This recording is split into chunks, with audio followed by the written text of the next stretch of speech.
Son las 7 en punto de la mañana, las 6 en las Islas Canarias. Soy Rosana Laviada, reciban un cordial saludo en nombre de todo el equipo que hace posible Es la Mañana de Federico en Es Radio en este viernes 6 de diciembre. Hoy es el día de nuestra Constitución, hoy es el día de la Constitución española, pero también es el día de San Nicolás de Bari. Nada más y nada menos. Es el patrón de los marineros, los comerciantes, los arqueros, los ladrones arrepentidos, los niños, los cerveceros, los prestamistas, los solteros, los estudiantes de varias ciudades y de países en toda Europa. Así que felicidades a todos ustedes porque seguro que se encuentran en alguna de estas categorías. Bueno, enseguida vamos a hablar de la Constitución, por supuesto, porque hay que hablar de ella cuando más en peligro se encuentra, pero hoy vamos a hablar antes del tiempo que va a acompañar en este puente de la Constitución. Hay un anticiclón que se encuentra en la península y se espera una jornada muy tranquila. Eso sí, disfrútenlo a partir de ya, no pierdan ni un minuto porque el próximo domingo van a bajar y mucho las temperaturas y ya podremos decir eso de que el invierno ya está aquí. Eso sí, el viento va a soplar con fuerza en el Cantábrico, en el Ampurdán, en el Pirineo y en el entorno del Bajo Ebro, así que abríguense y atención con las nieblas matinales que ya a estas alturas del año, pues lógicamente a primera hora de la mañana dificultan la conducción, ¿no? Si van a coger el coche, tengan especial precaución en la mitad norte peninsular y también en Extremadura. A esta hora en Madrid estamos en el entorno de los 6 grados, vamos camino de los 16 grados, una jornada muy parecida a la de ayer. La máxima nacional, ojo, que hoy se encuentra en Alicante, 26 grados, y la mínima continúa en Teruel con 3 grados.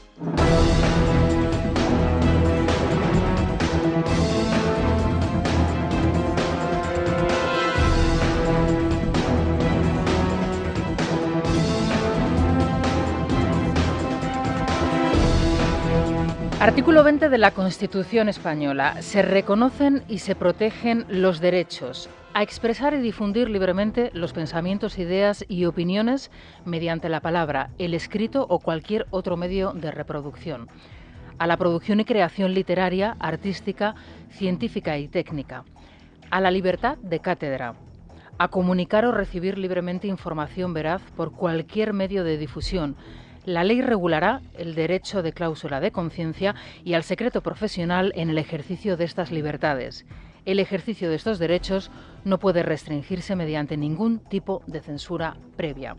Bueno, sirva la lectura de este artículo 20 de la Constitución española como homenaje a nuestra Carta Magna en su 47 aniversario. Yo alguna vez creo que les he confesado que este librito me acompaña allá donde estoy y es mi cabecera siempre en la redacción, en el periódico, en la radio, en aquel lugar donde me encuentre trabajando, porque considero que es el manual que todo periodista y que todo español debería tener cerca, muy cerquita de su mesilla de noche o de su mesa de trabajo. Ayer me sorprendía y he de decirles que me entristecía profundamente el escuchar una encuesta callejera que hacían en televisión y que emitían además sin ningún tipo de rubor, ¿no? Y además creo que incluso con orgullo, en alguna de las televisiones en nuestro país, preguntando en la calle a la gente, y mucha de ella gente joven, si alguna vez había leído la Constitución española.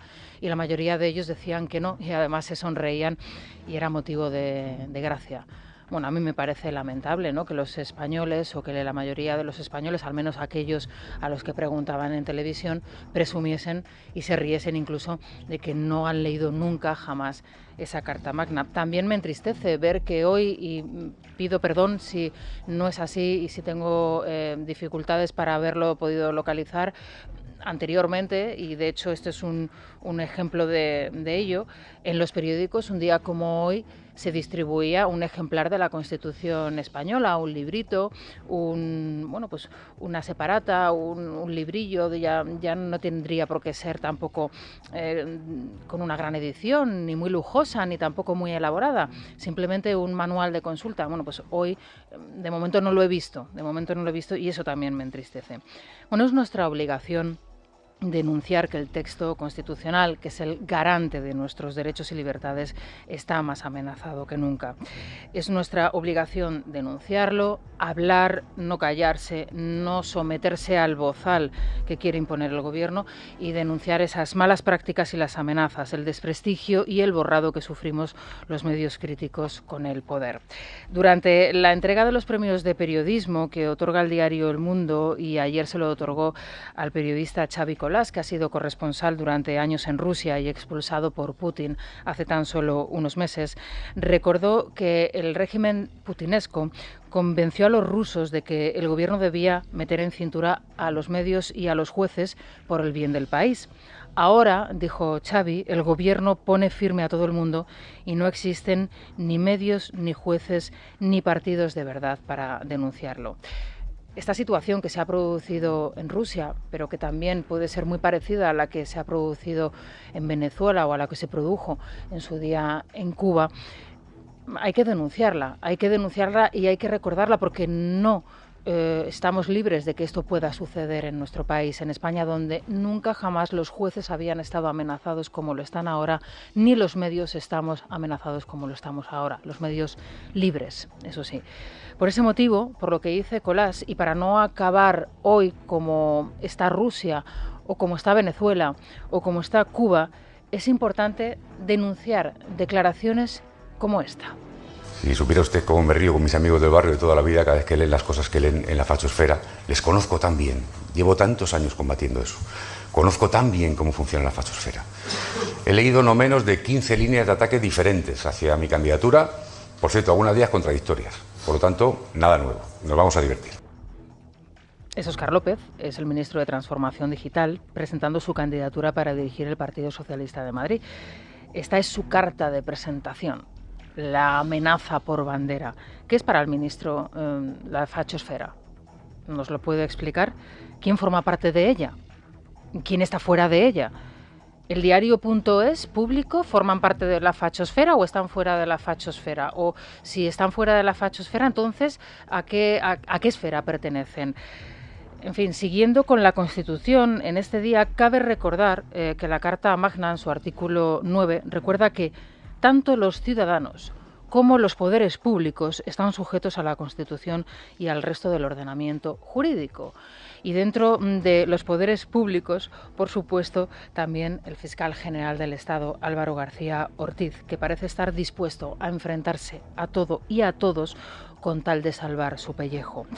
En cualquier país democrático del mundo donde un fiscal hiciese lo que ha hecho aquí, que es filtrar una información privada de un ciudadano, el máximo representante de la Fiscalía estaría fuera o dentro, depende, porque tendría que pasar por un juzgado y sería un juez quien determinase su futuro.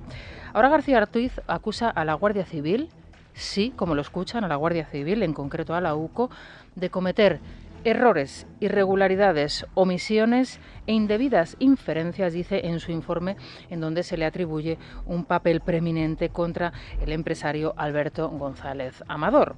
Además dibuja una especie de gran hermano en la Fiscalía, como si no tuviésemos ya suficiente con el gran hermano que nos ha montado Marlaska a la hora de, por ejemplo, hoy viajar e irnos a una casa rural, irnos a un Airbnb, irnos a un hotel donde vamos a tener que dar absolutamente nuestros datos. No tenemos suficiente ya con ese gran hermano que ha montado Marlaska como para también enterarnos de que, según Álvaro García Ortiz, la Fiscalía también es un gran hermano en donde nada más y nada menos dice que 500 funcionarios tenían acceso a ese expediente de un ciudadano español, en este caso el novio de Isabel Díaz Ayuso. Pues otro palo más para el fiscal general del Estado, porque dice el instructor del alto tribunal que lleva la causa que no cabe reproche a la prueba pericial. Bueno, que continúe así Álvaro García Ortiz, el fiscal general del Estado, porque desde luego no da ni una.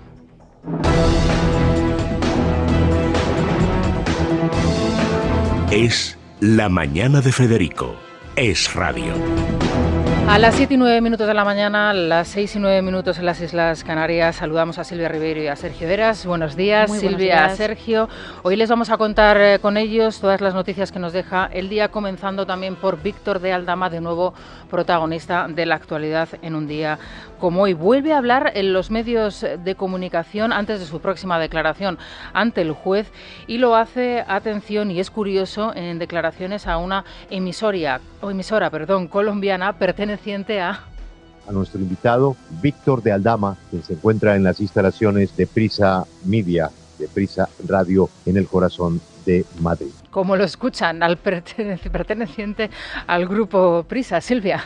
Sí, el comisionista vuelve a pedir al juez el volcado de su teléfono móvil en posesión de Pedraz en la trama de hidrocarburos, algo que el magistrado Puente del Supremo deja de momento aparcado. Víctor de Aldama reitera que él ha presentado pruebas y que dice la verdad. El empresario reconoce sus delitos, pero insiste en que lo aportado tanto por él como por su abogado son pruebas suficientes para desestabilizar al gobierno. Aldama insiste en que Pedro Sánchez estaba al tanto de sus acciones y las de sus ministros, y solo en el caso de Santos Cerdán, secretario de organización del PSOE, dice no tener su contacto ni haber intercambiado WhatsApps con él. ¿Se podría descartar que al presidente Sánchez le contaron que el señor Ábalos y el señor Koldo andaban en esas maromas con usted y por eso lo sacó del gobierno? ¿Usted cree que desde que entra el presidente Sánchez en una moción de censura hasta 2021 que cesa al ministro Ábalos, el presidente Sánchez llamando 7 veces al día a su número 2 en todo, no sabía nada? ¿De verdad que lo cree? Yo no tengo que poner nervioso a nadie. Esto es muy sencillo. Es decir, hay información de toda la gente de la que he hablado. Si fuéramos sinceros en este país, si fuéramos claros, es muy sencillo. De todos los que he hablado, antes de que la UCO saque la información, si no tienen miedo de nada, que lleven ellos sus chats que tienen conmigo y que lo ofrezcan a la prensa o que lo ofrezcan a la Fiscalía. Por ejemplo, el señor Carlos Moreno, que decía que no me conoce de nada, y la señora ministra decía que se ponía la mano en el fuego. Pues yo le diría a la señora ministra que vaya a una farmacia a comprar pomada para las quemaduras, porque se va a quemar. ¿Lo necesita usted para hacer una reunión con la vicepresidenta y que les organice el hotel, la cena, la visita y que usted esté en el aeropuerto? ¿Por qué lo necesitan a usted para eso? Muy buena pregunta. Pues esa pregunta sería para que se la hagan a ellos y ellos contesten. Pero a lo mejor me necesitaban porque ellos eran incapaces de llegar a un acuerdo o de tener una relación normal y leal con el gobierno del señor Maduro. ¿Usted qué relación tiene con doña Begoña Gómez? Bueno, yo creo que esta pregunta igualmente está en sede judicial, es algo que no voy a responder en este momento y es algo que hablaré en su momento cuando haya que hablar, porque todavía yo tengo una declaración importante en el Supremo. Bueno, tiene esa declaración importante que se va a producir dentro de unos días en el Supremo. Bueno, coincidirán conmigo en que no deja de ser curioso, ¿no?, que el periodista colombiano esté haciendo una conexión en directo con el grupo Prisa aquí en Madrid. Entendemos que en las instalaciones de la propia cadena SER, a lo mejor en Gran Vía, estaría Víctor de Aldama. Esto lo abordaremos también en nuestra tertulia.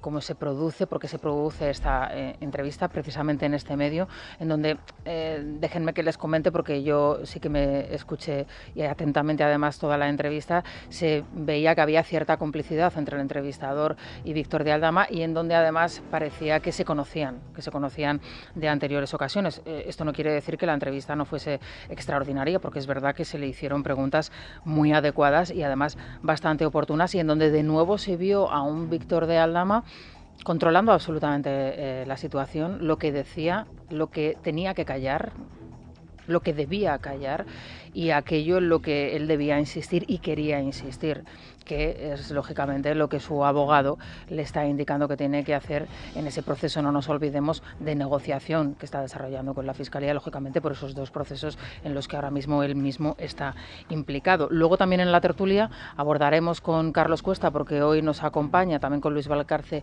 y con Maruenda, por qué el juez de momento ha determinado no acceder a ese volcado de su teléfono móvil, que es en lo que está insistiendo de forma reiterada Aldama que haga el juez del Supremo con ese móvil que tiene ahora mismo en posesión el juez Pedraz en la Audiencia Nacional, en la otra trama, en la trama de hidrocarburos, y en donde aquí sí que se señalaría a Teresa Rivera, pero no al resto de miembros del Ejecutivo.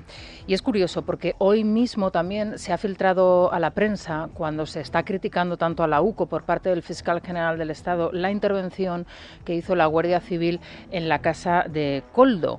no tengo dinero en el extranjero, mi patrimonio ni nada. Esto es lo que dice Ábalos también en el mismo diario El País, en otra entrevista a la que ahora vamos a hacer alusión, pero en esa intervención, como les digo, de Koldo, en donde se pueden ver las imágenes de la Guardia Civil interviniendo en su casa, él viene a denunciar que se le arrestó como si fuese un terrorista, que la acción fue desproporcionada, que su hija de 4 años estaba en una esquina en la habitación del matrimonio y vio como pues todo el grupo entraba en su casa armado.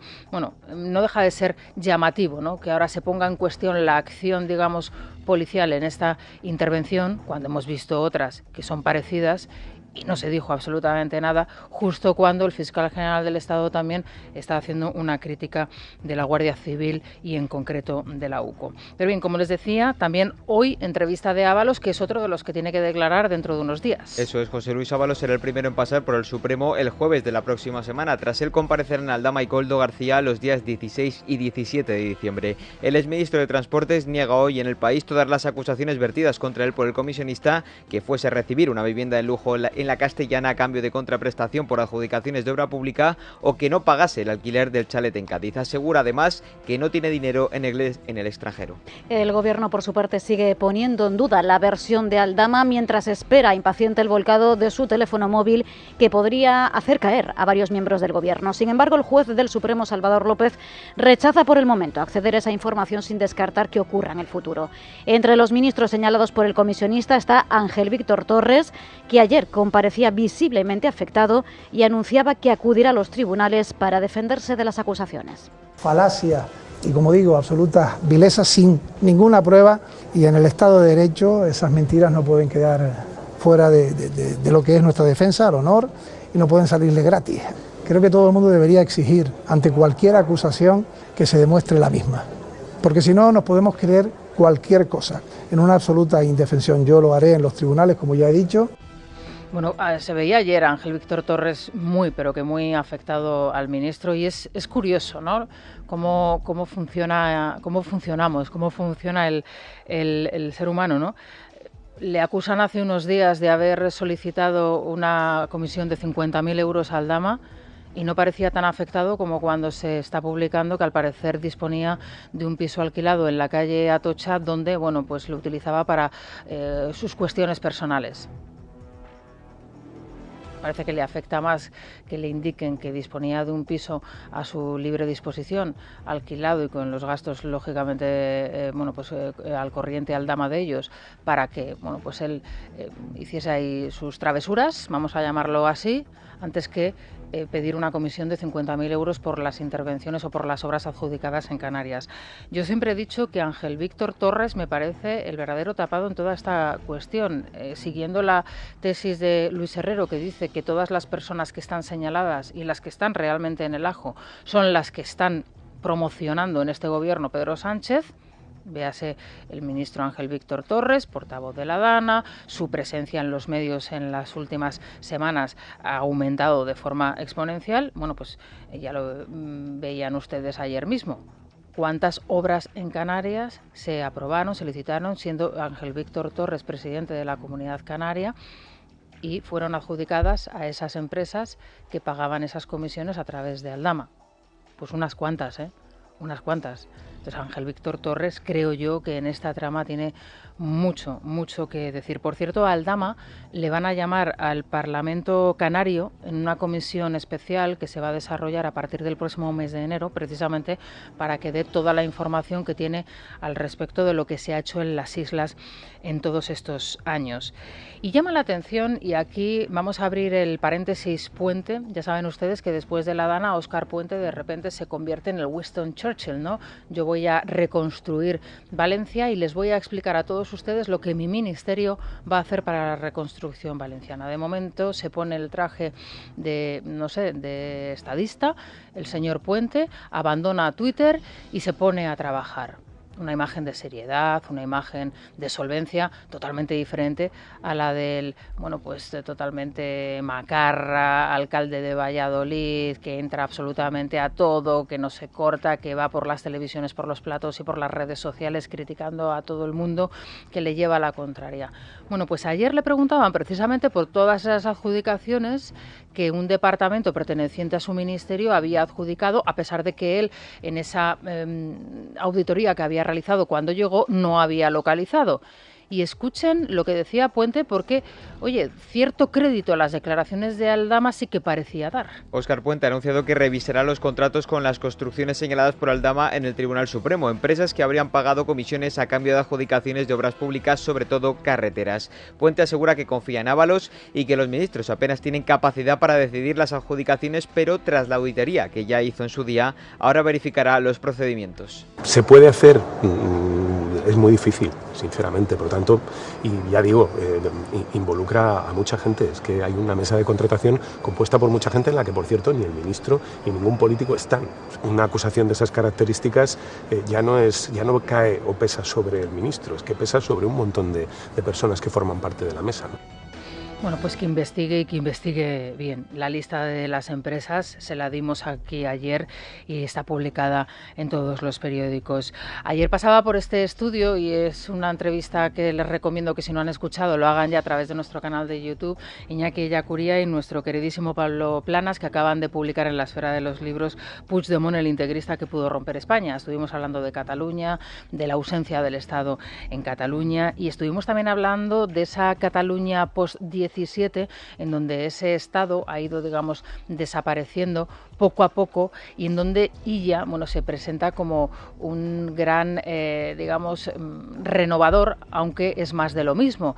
Bueno, a mí me sorprendió, he de decirles, muchísimo cuando, hablando del actual presidente de la Generalidad, se hablaba ya de un posible candidato a sustituir a Pedro Sánchez en el caso de que el actual presidente del Gobierno decidiese dar un paso atrás o no presentarse a las próximas elecciones generales. En cualquier caso, dicho y hecho, el proceso que está sufriendo Cataluña es muy parecido al que ya ha pasado, en cierto sentido, el País Vasco y Navarra, en donde, por ejemplo, la policía ya no existe, o si está en muy pocos sitios y prácticamente ni se les ve. Sí, como en País Vasco y en Navarra, los separatistas catalanes también quieren echar a la policía y a la Guardia Civil. Durante la visita de Grande Marlaska a Barcelona, una treintena de separatistas ha aprovechado para exigir al Gobierno que eche a la policía de la comisaría de Vía Laietania y convierta el edificio en un espacio de memoria para las víctimas de la dictadura franquista.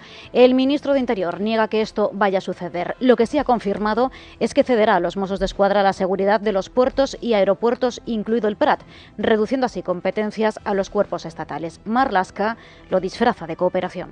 Es mejor no, mientras no se llegue al acuerdo, y dejar a los equipos, a los grupos de trabajo, que lo sigan haciendo. Nosotros lo que tenemos es la voluntad siempre de cumplir la legalidad y de avanzar, pero no es ni intención ni no intención. Es nosotros siempre, y en la cooperación siempre, y con Cataluña, es seguir siempre avanzando. Bien, y cuando se cumple una semana de ese Congreso Federal del Partido Socialista, en donde se bunkerizaron absolutamente tanto Pedro Sánchez como Begoña y el resto del partido, eso sí, luego el domingo acabó la cosa, acabó el espectáculo y volvieron otra vez a la cruda realidad. Bueno, pues comienza a cundir, lógicamente, el nerviosismo, como se pueden imaginar ustedes, en las federaciones socialistas regionales que están, digamos que, no voy a decir bajo sospecha, pero sí bajo la mirada atenta del líder. En este caso, estoy pensando, por ejemplo, en Castilla y León, estoy pensando, por ejemplo, en Aragón, estoy pensando también, aunque ahí está Paje y tienen al presidente de la Comunidad Autónoma Castilla-La Mancha, en fin, muchos lugares en donde se va a producir una renovación y en donde en el Partido Socialista están viendo cómo lo pueden hacer precisamente, pues para no hacer demasiado ruido o añadir ruido al que ya existe. En Aragón, en concreto, siguen pendientes de la ministra Pilar Alegría, que aún no ha confirmado si será ella quien lidere el partido en la región como relevo de Lambán. Donde hay más movimientos es en Castilla y León. Allí, según avanza el norte de Castilla, Ferraz no quiere que Luis Tudanca siga al frente del PSOE en la región. Pretenden colocar a su candidato Carlos Martínez, alcalde de Soria, sin primarias, y para ello le estarían buscando ya una salida al actual secretario general. Escuchamos el precandidato. Lo obligado que tenemos que hacer ahora mismo es llegar a ese punto de consenso, unidad, para desarrollar un puñetero proyecto político que de alguna forma pueda obtener la confianza mayoritaria de la ciudadanía para cambiar, ¿no?, la Junta de Castilla y León. Bueno, pues como ven, interesante, desde luego, el panorama que tenemos en el futuro socialista de todas estas delegaciones, de todas estas federaciones. Son las 7:24, van a ser ya y 25, las 6:25 en Canarias. A esta hora nos conectamos al planeta con Iberia. Es la mañana de Federico. Es radio. Y les voy a dar 3 argumentos de peso, de mucho peso. Uno tiene que ver con las pensiones, otro tiene que ver con el subsidio, las ayudas por desempleo, y otro tiene que ver desempleo, pensiones, y el tercero tiene que ver... No, ahora se lo diré. Sanidad, dice. No, educación. No, educación tampoco. Infraestructuras. No, infraestructuras tampoco. Bueno, es Óscar López, sí, lo recordarán ustedes. Discúlpenme, sé que es un recurso fácil, es un corte que han escuchado muchas veces, pero es que la hemeroteca está para esto, para utilizarla, y es grandiosa. Y en el caso de Óscar López, pues también existe hemeroteca. 3 razones para votar al Partido Socialista. Solo 3, ¿eh? No se crean ustedes que dijo 10 razones y se me olvida una y me quedo en 9. 8 razones y se me olvida una y me quedo en 7. No, 3 razones. Tenía que memorizar 3 razones, 3 motivos, dar 3 motivos para votar al Partido Socialista. Se quedó en 2. Y fue incapaz de inventarse un tercero, porque digo yo, en esas situaciones uno está acostumbrado a improvisar. Pues te inventas cualquier cosa. No te pones nervioso. Bueno, a ver, él dice que ha cambiado, que ha aprendido, como todos, en todo este tiempo, que tiene una experiencia, ya muy dilatada. Claro, los años pasan para todos, efectivamente. Ahora, no sé yo, después de escucharle ayer, fíjense que tengo dudas. Y luego es otra de las cuestiones que quiero plantear en la tertulia. Ayer, escuchando a Dieter Brandau y escuchando su tertulia, Alejandro Vara se desmarcó con la siguiente afirmación. No sé si era opinión o era información, pero Alejandro siempre tiene esa combinación perfecta de información y de opinión. Él piensa que Óscar López no va a ser el candidato. Va a ser el secretario de los socialistas en Madrid, pero que no va a ser el candidato. Y sí es verdad. Y sí es una especie de, digamos, señuelo que nos han puesto ahí para tenernos distraídos o para distraer a Ayuso, y el candidato o la candidata está todavía tapado. Podría ser. En estrategia política todo es posible. Y además, veniendo de una persona que en principio, pues tiene la trayectoria que tiene, que es una trayectoria más bien modesta, ¿no? No vamos a decir que es mediocre, por eso de no insultar, ¿no? Que luego dice que la fachosfera estamos para criticarle y que nos va a dar unos azotitos. Bueno, pero claro, una persona que no sabe dar 3 razones para votar al Partido Socialista, pues entiendo yo que tendrá ciertas dificultades para empezar a hacer política en esta plaza mayor que es Madrid. En fin, vamos a contarles con Sergio Heras y con Luis Díaz todas estas cuestiones, todas estas noticias, empezando, por supuesto, por esa candidatura ya oficial, Sergio, presentada ayer por Óscar López. Eso es, mañana finaliza el plazo para la presentación de candidaturas en Madrid, pero salvo sorpresa de última hora, el candidato de Sánchez, Óscar López, no tendrá rival. El ministro de Transformación Digital, que ya ha anunciado que no dejará el cargo, ha elevado el tono contra Ayuso, contra el PP y contra la prensa. Óscar López asegura que fue él quien le pidió a Sánchez suceder a Lobato, al que atacó de manera velada por su tibieza. En su comparecencia mencionó más veces la palabra fachosfera que sanidad o vivienda, y dice que no teme que le salpique el escándalo de su número 2. Desde el PP celebran su elección, le consideran un rival débil y le recuerdan los resultados que obtuvo en Castilla y León frente a Juan Vicente Herrera. Le escuchamos junto a Tellado. Esta es una decisión estrictamente personal, pero es una misión colectiva.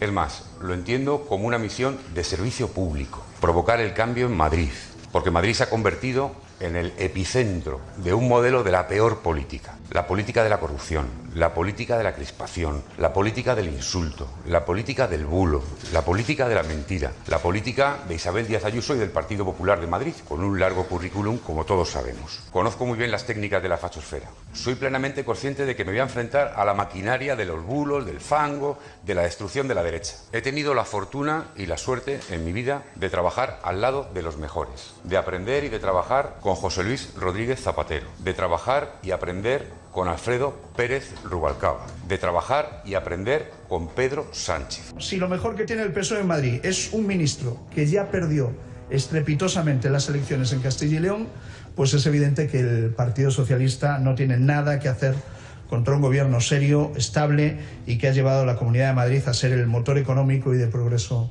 de España. Y una de las referencias en Europa y, por supuesto, en el mundo, hablar de política de corrupción. El ministro socialista, que, por cierto, veremos a ver el futuro judicial que tiene, porque recordarán ustedes que este señor es el jefe, o era el jefe, de la señora Acera, que fue la que le pasó a Lobato el original que tenía que mostrar en la Asamblea de Madrid con los datos privados del novio de la presidenta regional. Y entendemos que este señor, actual ministro y también el máximo responsable de la formación en Madrid, del Partido Socialista en Madrid, tendrá que dar alguna explicación al respecto. Ayer le preguntaban por esta cuestión y ¿saben ustedes lo que dijo Óscar López? Que él confiaba plenamente en Pilar Acera, en su subordinada. No, que es usted. Que a nadie se le pasa por la cabeza pensar que un jefe de gabinete o un asesor tiene la autoridad suficiente como para distribuir al líder de los socialistas en Madrid en aquel entonces, el señor Lobato, ese papel que venía directamente de la Fiscalía, si usted no ha dado la orden previa. Y de esto tendrá que dar algún tipo de explicación el señor López, que no sé cómo se atreve a presentarse en Madrid y a hablar de corrupción. Luego ya les adelanto que a partir de las 9:15 de la mañana vamos a hablar con Alfonso Serrano, que es el secretario general de los socialistas madrileños, para que nos explique y nos cuente cómo van a recibir al señor Óscar López en la Asamblea de Madrid. En fin, Pedro Sánchez, dirán ustedes, ¿y Pedro Sánchez? Bueno, pues Pedro Sánchez sigue ahí. Hace 2 días le veíamos montando en bici y ayer hablando de un plan de inmigración España-África. Sí, o sea, el día que el gobierno se reúne y acumula un fracaso más en la negociación con el Partido Popular, con el Gobierno canario, también con la representación política en Ceuta para establecer el reparto de los menores inmigrantes en la península, llega el señor Sánchez y hace otro efecto llamada de consecuencias, entendemos a día de hoy, de momento incalculable. Desde luego es que Sánchez no tiene precio, no tiene precio. Sí, el presidente del Gobierno anuncia un plan de migración regulada con el objetivo de traer trabajadores africanos a España. El Ejecutivo pretende así incorporar a casi 1 millón de inmigrantes a la seguridad social, todo ello mientras la reunión por la ley de extranjería entre Gobierno y PP termina sin acuerdo. Ambos se acusan de bloquear la solución ante la emergencia migratoria. El portavoz Miguel Tellado asegura que el Ejecutivo ha acudido al encuentro con las manos vacías. Bueno, lamentablemente el Gobierno de España no ha traído ninguna propuesta a esta reunión. Les hemos recordado el acuerdo que hace ya algunos meses suscribió el presidente Feijóo con el presidente Clavijo. Es un documento donde le exigimos al Gobierno un cambio en su política migratoria, porque lamentablemente la política migratoria del Gobierno de Pedro Sánchez es la que ha provocado esta situación. Precisamente, Miguel Tellado ha transmitido al presidente valenciano Carlos Mazón el respaldo de todo el PP nacional más de un mes después de la tragedia de la Dana. El portavoz parlamentario ha estado presente en la primera Junta Directiva Regional del partido tras las riadas y ha emplazado a trabajar duro a cada uno desde su posición. Por otro lado, a pesar del movimiento de Vox de no negociar los presupuestos con el PP, la formación de Abascal sí ha dado luz verde a las cuentas del Ayuntamiento y de la Diputación de Valencia, claves en la reconstrucción tras la Dana. Por otro lado, la familia de Izan y Rubén, los hermanos de 3 y 5 años que murieron en la Dana, han recaudado fondos para ir a la justicia. Bueno, y es evidente que esto iba a tener esta traslación a la justicia. Todas aquellas personas que se han sentido, lógicamente, afectadas y por la Dana y, en el peor de los casos, con pérdidas humanas, van a ir a la justicia. Van a ir a la justicia y van a reclamar a las autoridades competentes, tanto la regional como la local, como el Estado, lógicamente, el Gobierno nacional, van a pedir responsabilidades. Era lógico pensar que esto iba a suceder y era cuestión de tiempo. Veremos a ver finalmente cómo se va desarrollando, si se van sumando más afectados a esta demanda colectiva que se va a presentar.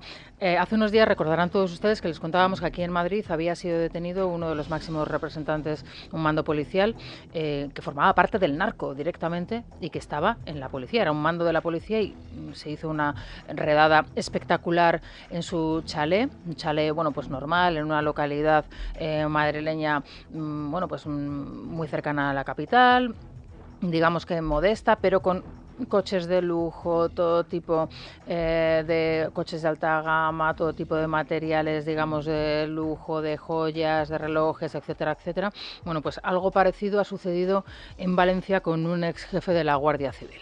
Sí, detenido el exjefe de la Guardia Civil del Puerto de Valencia, Jesús Fernández Bolaño, por su implicación en una trama de narcotráfico. El arresto del mando policial se precipitó tras una reciente incautación de 1 tonelada de cocaína en la instalación portuaria. Además de la detención, Asuntos Internos ya ha procedido a registrar las propiedades del exresponsable. En Estados Unidos, Elon Musk y Vivek Ramaswamy se han reunido por primera vez con congresistas en el Capitolio con el objetivo de discutir y presentar las propuestas para reducir el gasto presupuestario, uno de los principales proyectos del gobierno de Donald Trump. El objetivo es reducir 500.000 millones de dólares del presupuesto anual del país y agilizar la burocracia de la administración.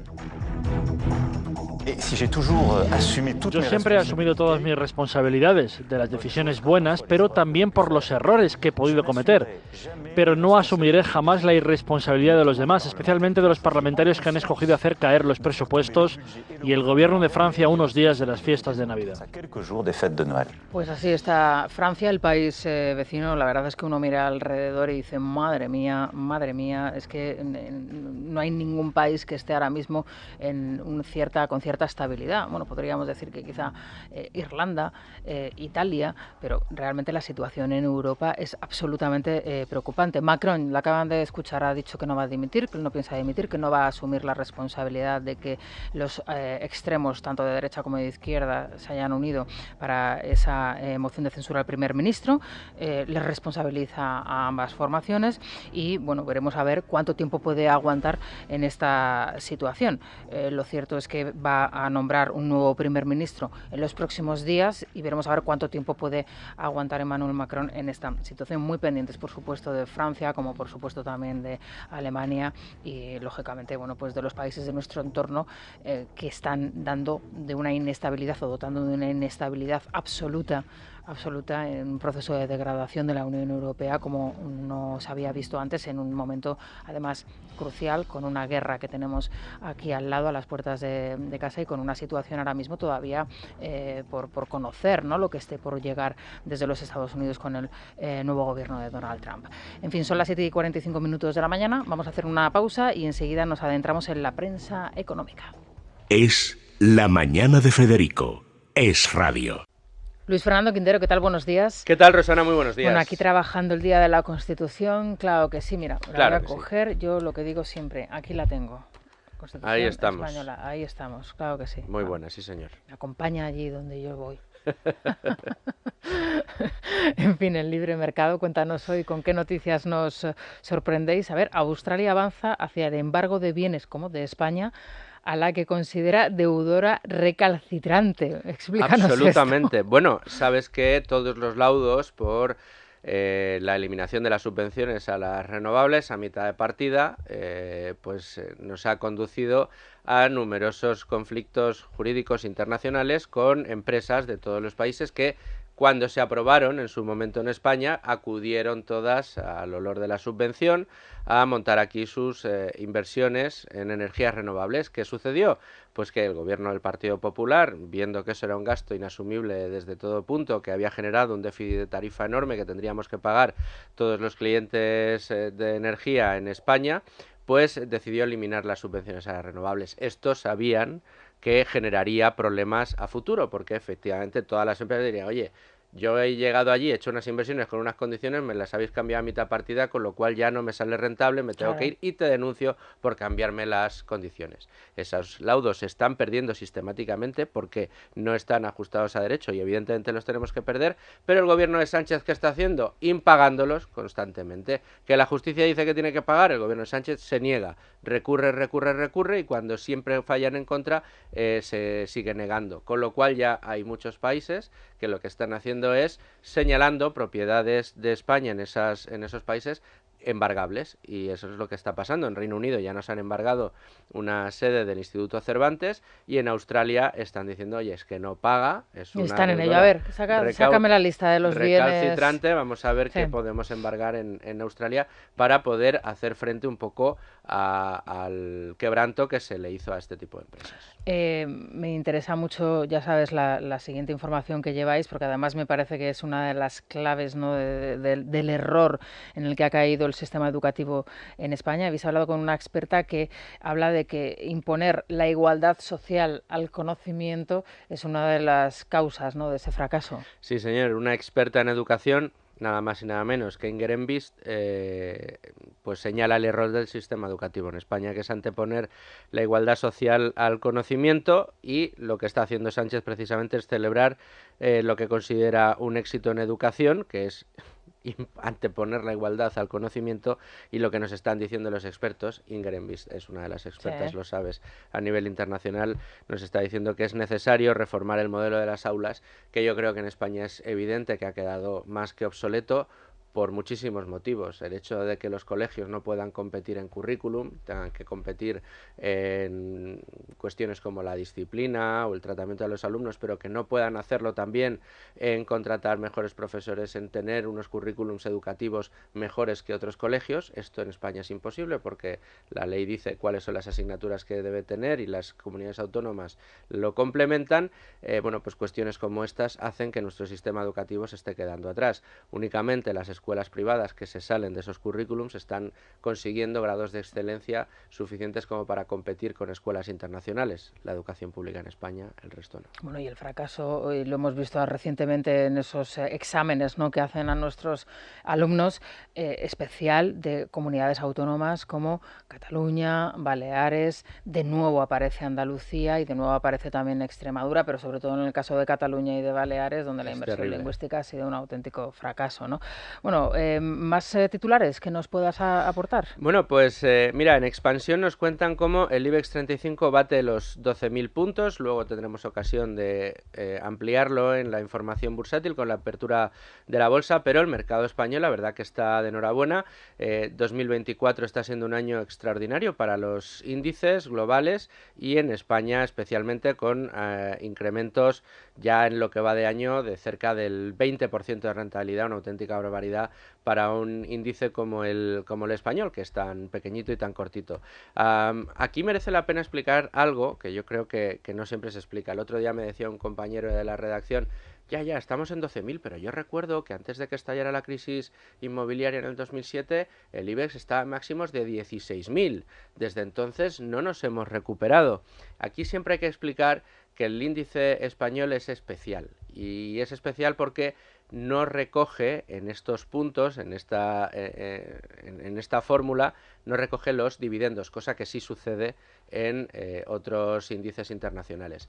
Si vemos el índice con dividendos, que es el llamado IBEX 35 retorno total o total return, lo que vemos es que superamos hace mucho tiempo ya el nivel de 2007 y con